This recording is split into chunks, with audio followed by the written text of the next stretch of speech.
Hello, Statesman Nation.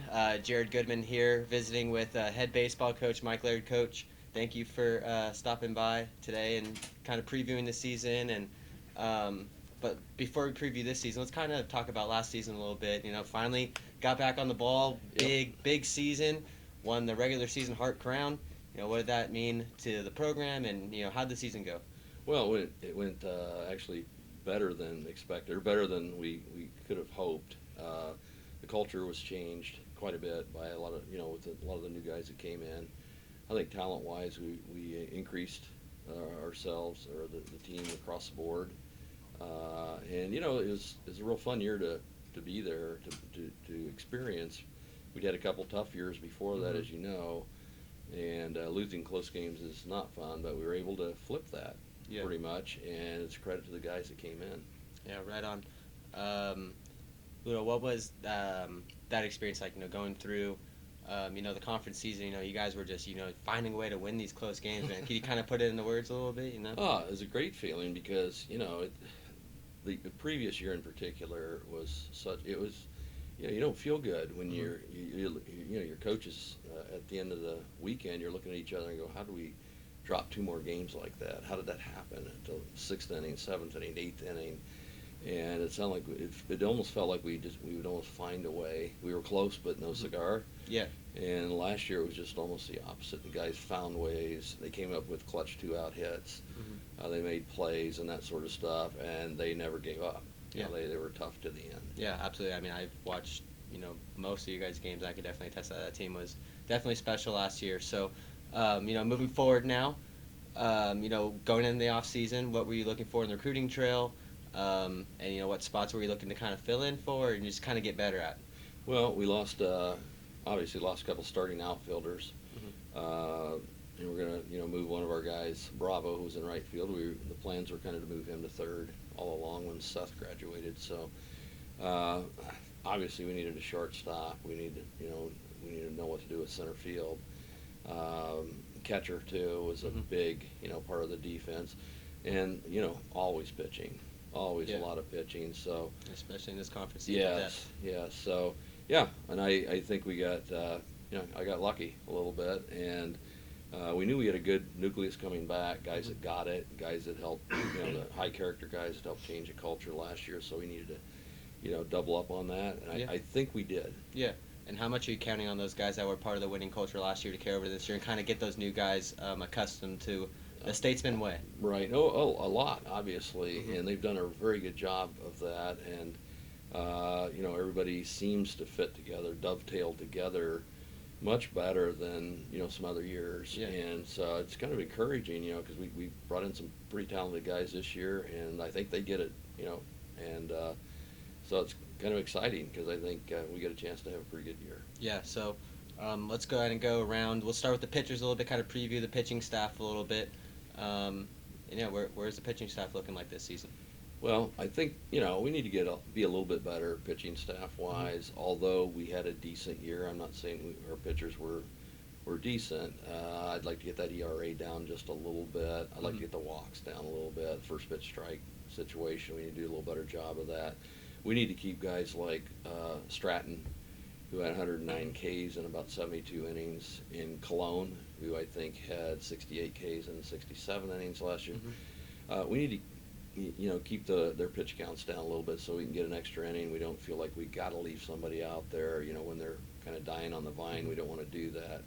And I think, if those guys can avoid that big inning early, we can get another inning or so out of them. Plus, we were able to, I think, vastly improve, with some new guys, vastly improve our bullpen. Yeah. That was kind of I hate to say it was a little bit of a weak spot last year. And, you don't want to bring somebody in the bullpen that's got a 12 ERA or something like that, expecting to finish a game. And I think we caught ourselves doing that a couple times. We got lucky with it. Yeah. Obviously, Tanner Badir, he's a big part of that staff, too, the two-way guy. Great player, and he's just really, really solid. So those are the three main starters, back, I guess, and Stetson Denning has looked really, really good. He was a freshman last year. He threw a few innings. He threw up at Clark and a couple other places. he looks pretty good. Yeah. And so he's another guy that's back from last year that we expect to make quite a big contribution on the hill. Yeah, and how about some newcomers coming into that pitching Yeah. staff that's going to help bolster that bullpen, as Oh, you yeah. said, and maybe give a spot start or two if you need Yeah, it. there's got 4 transfers. They're really, I mean, things kind of fell into place. We got a kid out of Reno named Teddy Natter, lefty. If he's around the dish early in the count, and not behind, he could be very, very effective, throw quite a few innings. Michael Carr, another lefty, which he's got really, really good stuff. He was out, he had a surgery, and but he's a guy that could be a starter. He's definitely a different look than somebody like Stratton, who's throwing 88 to 90, and but Carr's a seasoned. Both those guys are kind of seasoned left-handers. Yeah. Um, Jacob Wickman is looking really, really good. Wickman mixes it up. He was, from the San Francisco area, and just a real solid guy. He could pitch in a number of situations: starter, middle relief, even close. Then Tyler Gregory from Illinois Central. He's got real good stuff. I mean, he's going to throw upper eights to 90. He's got 3 pitches. If he slows down, can slow down a little bit, he could be very, very good. So those 4 transfers in particular are going to throw a lot. Yeah. And real quick, let's move to their battery mate, the catcher. What are you looking for the catchers this season? Well, we got a guy named Jake Vernon. He really looks the part. He looks great in uniform, one of those kind of guys. Yeah. He's a tremendous athlete, plus arm, super strong guy. He gets it. He's just big improvement in that position there, and a lot of leadership. Guys are going to listen to him. He's about 6'3", 230. They tend to listen to guys like that. So, but he's a very good player, very good leader. He brings that in in just the first year or two. So, and Alex Pereira from Chabot. Yep. In the Bay Area, Alex is a good defender. Hitting isn't quite as strong as we'd like it to be, but he's working on it. But he's a good defender. Behind the dish. Yeah, absolutely. All right, now working around the horn a little bit. We'll start with third base. Third base is probably going to be Bravo. Coming in from right field, taking over where Seth was last year. Bravo's a real solid glove, big guy, athletic. Real consistent thrower across the diamond. He's got a chance if he runs into some, he can hit him a long way. Yeah. He's a big dude, great guy, great worker.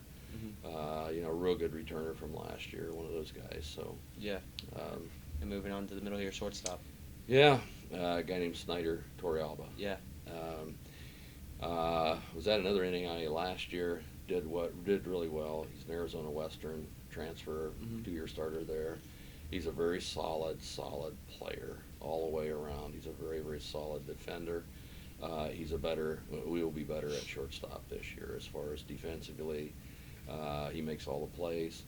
Not super flashy, doesn't have a cannon for an arm, but he makes all the plays and stays relaxed. Good job at the plate. He's got a little bit of pop from the right side. He's just a real good player, good all-around player. Very, very consistent, Yes. in everything he does. Yeah. Moving on to second base now. Well, Adrian Garcia, he's one of my guys.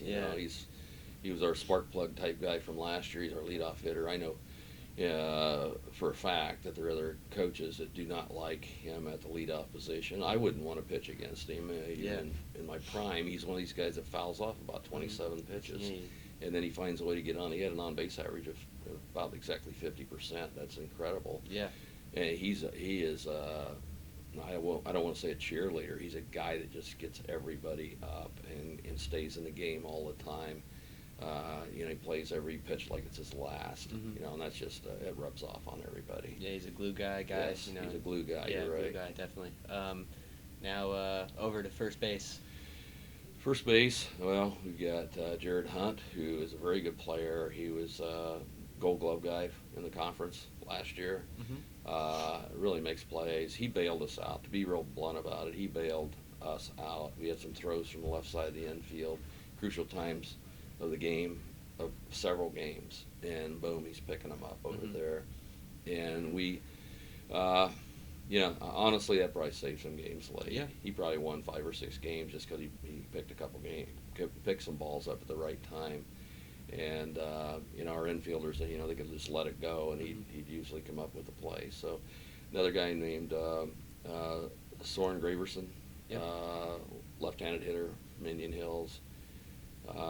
Lanky guy, about 6'4". He can really swing it. Yep. He's got a chance to be there, but he's probably going to be the DH more than likely. But he can hit some long balls. He's a good player. Yeah, you're talking about a duo that can really fill out the middle of the order right there. Jared Hunt. In my opinion, he is the guy. He's a bulletproof approach. He's a two-strike guy. He's a Yeah. two-out. Get a guy in from second base. Yeah, A single. He yeah. doesn't try to do too much, but Mhm. yet he's a strong guy. Yep. He can drive a ball too, but he's real quick hands. Yeah. Gets through the ball real quick, and doesn't get fooled. Even with 2 strikes. Yeah. Moving to the outfield now, left field.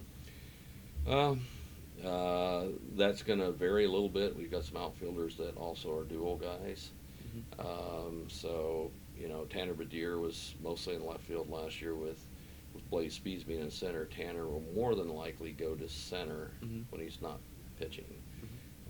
So got a guy named Fisher, who's also from Indian Hills. Super fast guy, very athletic. He's got some pop. He can cover some ground, and most years he'd be a legit center fielder for most teams, and he is. He could play center field easily, and he will when Tanner's on the hill. Yeah. He may start in left and then Tanner in center. There's 2 pretty quick guys that can play, and then Jamison Hart in right field looks to be the guy over there. Another big left-handed hitter, also from Indian Hills. These are bigger athletes. These are some pretty good players. Yeah. And the good thing is they're good dudes. They're good guys that fit in with the guys we had coming back, and it's almost an unusual mix. Yeah. It's a good mix. I'm already having a lot of fun with these guys, and I hope it doesn't stop. Yeah. Winning. So we got a chance to win quite a few games with these guys, I think. Yeah, speaking about the games, let's get into the schedule a little bit. It began on Friday in St. Louis against I'm losing. Hairstow. Hairstow, Yep. yes, Hairstow. So beginning there, just kind of go through the schedule a little bit, what you guys have planned and what you're expecting this season, what the expectation is. Well, Hairstow's a good solid program, NAIA program.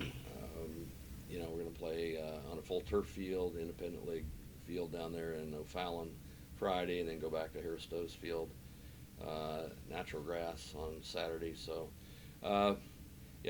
pitching wise, we're it's a little bit early. It's maybe a week or so earlier than we would normally open up, but we're going to have to chop games up a little bit differently that way from number of innings and pitch counts and stuff. But I don't know. I'm excited to see it because I think our lineup is good. Yeah. I think our defense is good. Pitching, we're going to see some new guys out there quite a few times, and we're going to see how they kind of fit into roles. It's going to be a couple weeks before we get all of that figured out. Yeah. After that, we go down to College of the Ozarks, School of the Ozarks down Branson, Missouri, or Point Lookout, Missouri, and they're solid. They got a full turf field down there. We got 4 games down there, and then we go to Joplin. You've been down there, of course. When you played Joplin back-to-back weekends, you got some ranked teams coming in there. That'd be a real good test, no doubt, before we get into conference. Yeah, and then let's talk about the conference a little bit. You guys are the defending regular season champ. Yeah. This is one of the toughest conferences in the entire Indiana. I know we say that just about every sport, but it really is. There's no rest for the wicked in this conference. No, there isn't. There aren't any. A lot of sports you might see a couple teams near the bottom, or 3 or 4 teams even near the bottom. Or you probably know if you show up and just play okay, you're probably going to take a game or 2 from them. It's not that way with baseball at all, and so you got to come to play all the time, and everybody can beat everybody. And that's an old adage, an old coaching phrase. Well, anybody can beat you. Well, in baseball, they really can beat you, and there's a distinct, I think, advantage to being a home team in baseball because of the facilities, because of the weather, because of the conditions. Occasionally the umpiring, not all the time, but there really is. I saw an interesting Division I survey for baseball, and visiting team, typically in Division I, wins about 36% of their games. That's if the teams are physically, pretty equal. Yeah. So that's a big advantage if, we have to, we're constantly the visiting team going down and playing down south somewhere. It's a little tougher. Yeah. And a lot of sports don't deal with that because they're playing in a gym or they're playing on a football fields are kind of the same. But Yeah. it's a big advantage if you're, we play somewhere over the years. We've probably played only about 30% of all of our games at home. Yeah. So if you look back on that, some of those years we had some pretty good years, but we had to play really well on the road. Yeah, And absolutely. last year we played really well. I think we Yeah. were like 18-4, 18-5 on the road. Yeah, it's definitely a mentality, and there's a lot of things you can learn from kind of being a road warrior and then Yep. getting come back home and really savoring those moments at home. Yep. You either get tough or die if you're playing on the road Yeah. like that a lot. And but we got to, I think, mentioning home, I think we got to do a little better job of, Yeah. of taking care of our home field too. Mhm. We need to. That's something we could get better at. Yeah. Coach, got to ask you, building off of last season, where do you see this team going, and what's kind of the expectation or the goals that you have set for this ball club? We'd really like to get back to the national tournament. Mhm. I'm not going to make any bones about it. If you don't say that, you're not going to.